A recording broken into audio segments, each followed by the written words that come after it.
Right, good morning, hello, good evening, whatever time of day it is that you find yourself watching this.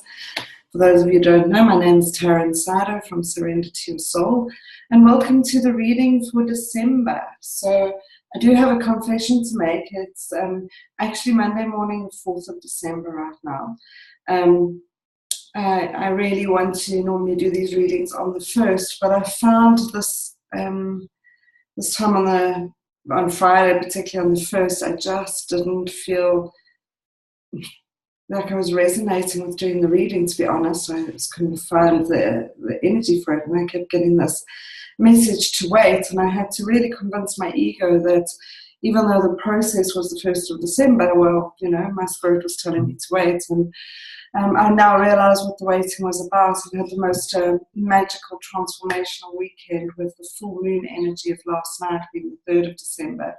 I'm not sure if anybody else has felt it, but there's been this illuminating on so many things. I've gone through probably an emotional roller coaster this weekend. I've faced so many different things, and wake up this morning feeling very refreshed and actually quite light about everything. And so I now feel ready to do the reading for December. So for those of you that have been waiting since the 1st, I apologize if you've waited, but Spirit sometimes works on its own time. And it's one of the messages that they were prompting me to talk about this morning a little bit, was how our mind and our ego is attached to our calendars and to our watches, and how we live our lives according to what month it is, what day it is, what time it is, what hour it is. And we don't really always feel connected to our spirit and our body when we're in our attachment to what it is. And in my corporate work in particular at the moment, I hear so many people saying they're so tired, it's this time of year, you know what this time of year is like. And quite interestingly, this time of year doesn't have to be anything other than what we create it to be. December is a time for, typically, for relaxation, rejuvenation, fun. But what people seem to do is they have this end-beginning kind of mark in for December, January. And so they're trying to fit in, many of us are trying to fit in everything that we need to finish before December so that we can then start in January. And this finishing, starting holds us separate from flow, that essentially we're going to flow from one into the next. And anything that is unfinished will flow with us, and anything that is finished will stay where it needs to be. And to allow ourselves to rather create space to resonate with the flow of each moment rather than the definition of each moment can certainly support our connection to spirit and help us to be a little bit more integrated, present, aligned, and calm. So December is a time of fun, so I've got fun nails. I think they're quite funky and cool. I'm enjoying them very much. I don't know if you can see all the glitter on them. I've decided life's too short not to have so much fun, so I've got fun nails, and they remind me of having fun continuously. And so in this December period, rather than putting so much pressure on yourself to finish off and reflect and, let go of and that sort of thing, I'm probably going to give a message that's slightly different. I'm going to ask you to create presence of whatever it is that is bringing you to see joy in the current moment. What is joyful around December for you? Where is your sense of self in regards to December, and how are you connected to the joy of the moment of this month and this day and this week and right this minute whilst you're watching this? Next year I'm going to be doing a significant amount of work around presence, because without a doubt it's the messages that are coming forward the strongest. There is no power in the past and there's no power in the future, but we have so much power to create joy in our lives in the present moment. And when we're in the present moment, the step we take in this moment impacts what we create in the next moment. And so it is the only tool for creation, is our current embodiment of the present moment, and the presence to engage with the present moment like it's our all and like it's our everything. And so as we slide into December and end off this 1 year, being 2017. Allow yourself to be presented with the present moment or the present moment, and see what it is you're being offered to look at, to reflect on, to participate in, to navigate through, to play with, and even to feel, even though that may not always feel great. So I'm going to choose 3 cards, as we always do. I'm just going to call in my guides and the guides of anyone who watches this video, and all the beings of light that support it, particularly the Diamond Ray Council, which is a council of beings of light that I work with quite frequently, and ask them just to surround this reading with illumination and light, and ensure that only that which serves the highest good for all comes forward today. And so with that intention, I'm going to pull 3 cards. First card is going to be a card for healing, and we're going to do a card for growth and a card for illumination. So let's do this. All right, so that's coming forward as the card for healing. This is the card for growth. And here's the card for illumination. Okay, perfect. Let's see what they want to tell us. Okay, so the card for healing is be peace. And we could add a word. We could say be at peace. We could be with peace, be full of peace, be aware of peace, be mindful of peace. But the most important words are the being component of peace. And when we look at healing, you can take any aspect in your life that is requiring healing. Where is it that you're needing to come to a place of surrender around what it is that is happening in your life?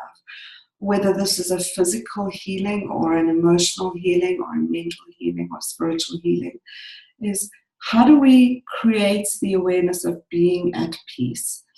And peace is not an end game. Many of us think peace, like happiness, is something that we're working towards, is that once things are the way we want it to be, then peace can happen. But true healing happens when we're at peace with this present moment. And no matter what's happening, I heard a statement the other day, and it truly connected me to something that I hadn't thought of in this way before, is that true peace is about embracing each moment as if it's exactly the way you chose it to be. And so no matter what happens, I'm at peace because I don't need to fight what is happening. I don't need to be in a state of resistance. And the business that the work that I do is all around this concept of surrender, and surrender to the current moment, surrender to embrace what is not necessarily the easiest thing for our mind to get to. Our mind thinks that the way that we create is through resistance and strategy and fighting and doing all these things. But actually only when we surrender to accept the current moment to be exactly as we want it to be, do we come to a place of choice and perspective and power and even a sense of patience around what it is. And this creates peace. And so one of the phenomenal outcomes of surrender is peace.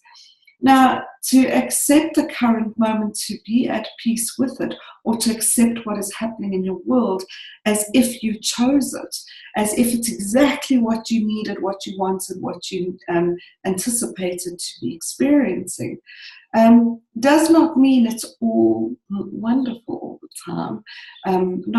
We don't even know what we mean by wonderful, because in terms of divine spirit, everything serves and everything is wonderful, even though it may not always feel phenomenal, or it might not always be aligned with the way we expected the world to be, or it might even be bringing us heartbreak.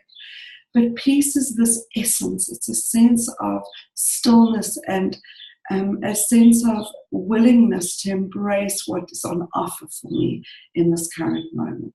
And so from a healing perspective, how we work with the current moment and how peaceful we are becomes the frequency with which we resonate at.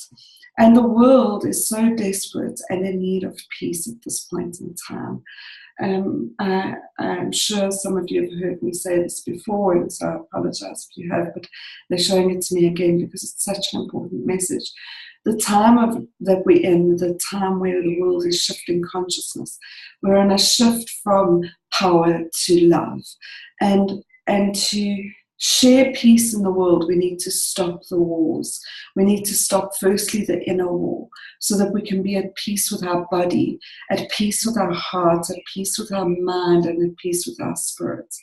The more we're at internal peace, the more we can resonate peace out into the world.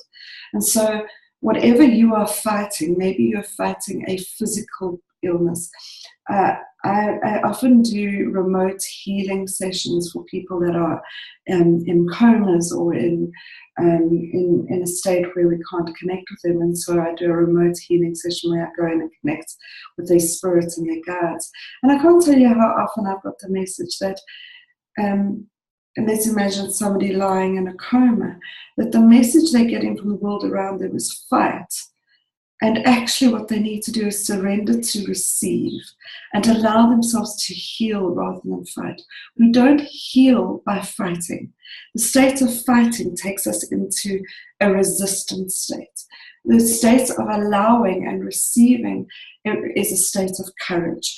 And courage and fighting are two very different things. One is very peaceful and one is very sort of aggressive.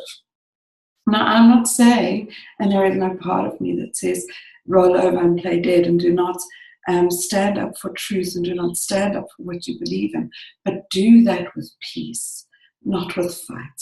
And when you can do that with peace, then you start to demonstrate a new way for us to engage in the world, a new way for us to resolve conflict and issues in the world.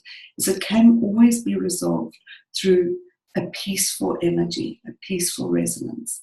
And so if there's one prayer that I have daily, it's to pray for peace, my own peace, my ability to be at peace with the world, and my ability to show peace in my actions as I walk through the day. And so that's something that could be an offer for you. So that is the healing message for December. The growth message, now remember, growth is about expansion. It's not so much about progression from sort of this step to that step. It's more about allowing ourselves to step more into our true potential and allowing ourselves to become the best version of ourselves. And so which area in your life do you feel you need to grow? Maybe you need to grow emotionally, and so to step into emotional resilience. Maybe you need to grow spiritually and to start embracing some of the universal paradoxes. Maybe you need to grow on a very physical level. Maybe you need to grow in tolerance of those people that you're working with. Where does your growth reside? And the message that's come forward for this month around growth is you're not being punished. Oh, and this card is a card that brings forward so much for many of my clients when they see it, is that when we look at the card, there's this cage and there's a bird, but the bird is not behind the bars, the bird is outside of the bars, and the bars are a perception to it. And so it could be flying free, but it's got itself in this self-imposed cage. And this is what happens for many of us, is that we are holding ourselves at ransom. We are holding ourselves trapped. We are holding ourselves separate from our joy. And so the ability to start seeing that we hold the key to our own freedom, to our own expansion, to our own growth, is there's nothing we need to be waiting for. Now, punishment and reward are these, it's a system, a societal belief that we live in, and that if we are good, we will get rewarded, and if we are bad, we will be punished.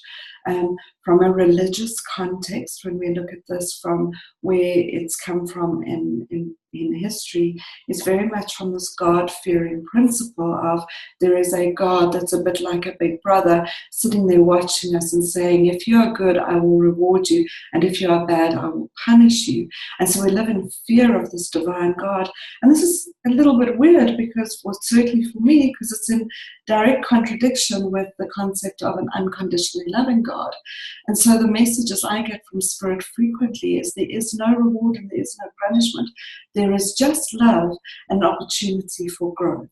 And so we create our own heaven and hell through the perceptions we have of our own sense of freedom and trappedness. And it is nothing is happening in the sense of a punishment that is happening to you.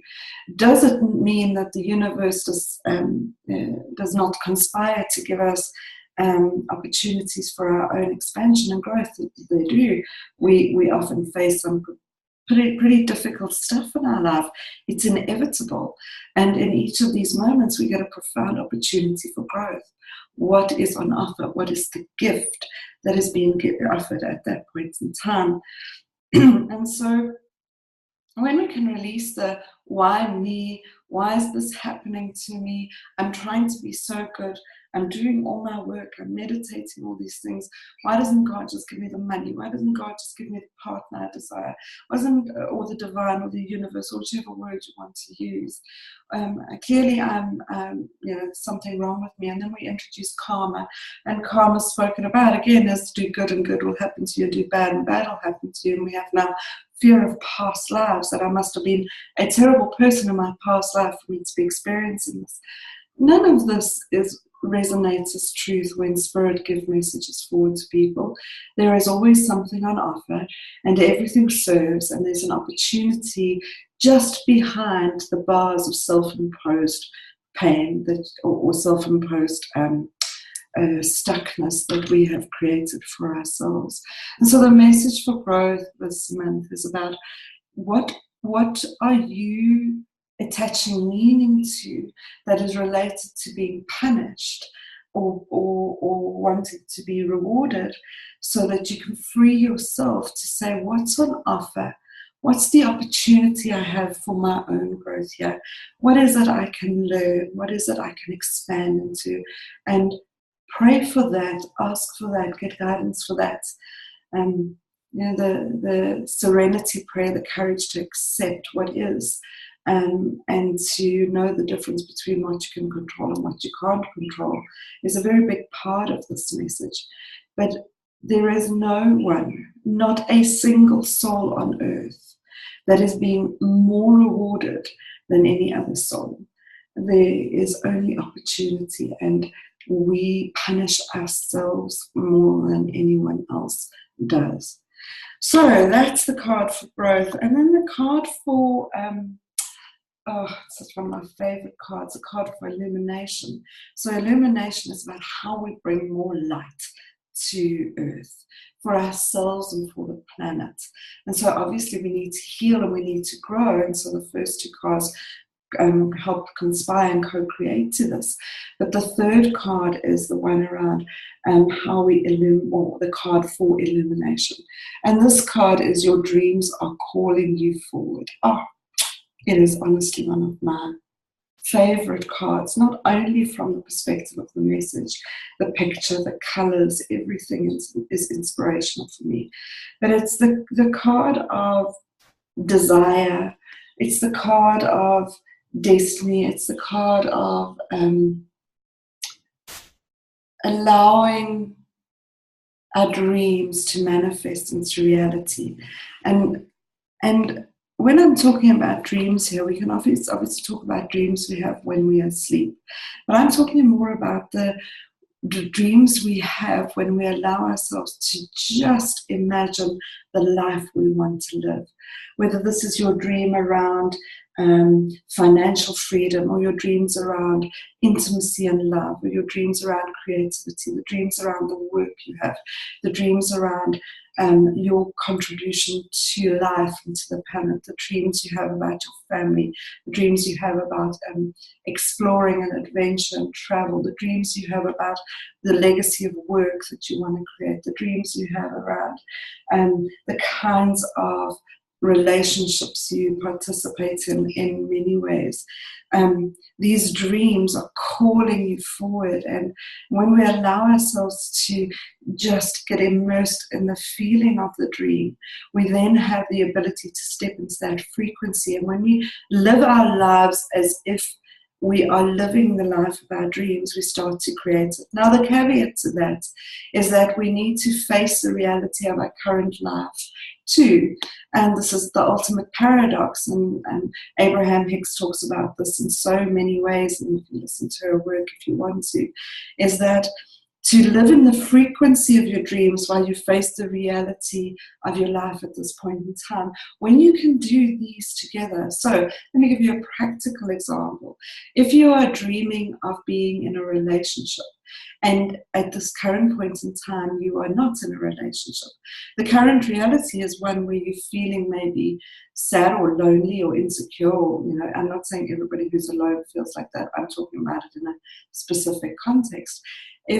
If I'm dreaming of a relationship of my dreams, but I'm living a reality where I'm constantly talking about my loneliness or feeling lonely and sad and so on and so forth, well, then these two frequencies don't align. What we need to do is face my life now, my aloneness, with the frequency of excitement and joy and passion and desire and all the things that I know I would feel when I have that relationship. And this is what makes manifestation a little bit harder than we want it to be. Is the only thing that's hard about it is the ability to do these two things at the same time, is the ability to live in the frequency in the current reality.